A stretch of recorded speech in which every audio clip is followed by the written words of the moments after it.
Hotaling from IDOS Education, and with IDOS Education we work to bring marine technology and marine, ocean, and education projects together. So my background, I have degrees in marine science, marine ocean education, and ocean engineering.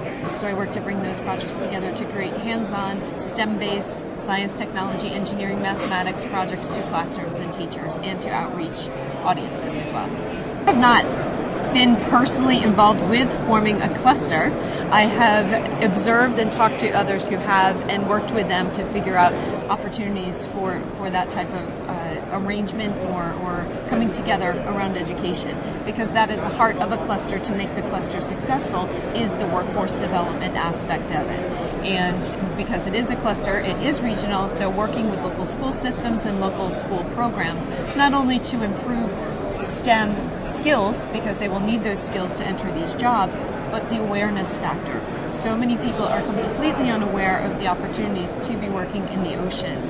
If they're from academia or in a science class, they tend to feel that they'll have to get a PhD and go off and be an oceanographer so they can work in the ocean. They have no idea that many of these jobs are available just with a high school diploma. So it's really getting the awareness factor out there and increasing the skills level, which there is a significant skills gap, not in just America, but several countries. Corralling around one common interest. We have one ocean on this planet to share and to make for better lives for everybody. And to get that message across to people, number one, again, the awareness factor. Number two, each of the sectors that's represented by the cluster have, yes, independent and different needs, but there's always a common core need.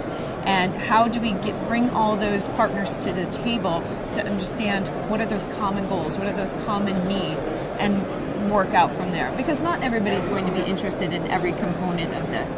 But if we work together to create that, and I'm not saying we create a rigorous, standardized roadmap that everybody has to stick to the road, but at least if we can identify those common needs and goals, that's a great starting point that has very rarely been done, and very rarely do the different sectors communicate well. Yep. And I think that this is a great rallying point for people to start. When you're from a different sector, you may be using the same word or the same term, but that definition of that word or term is completely different depending on the sector in which you are part.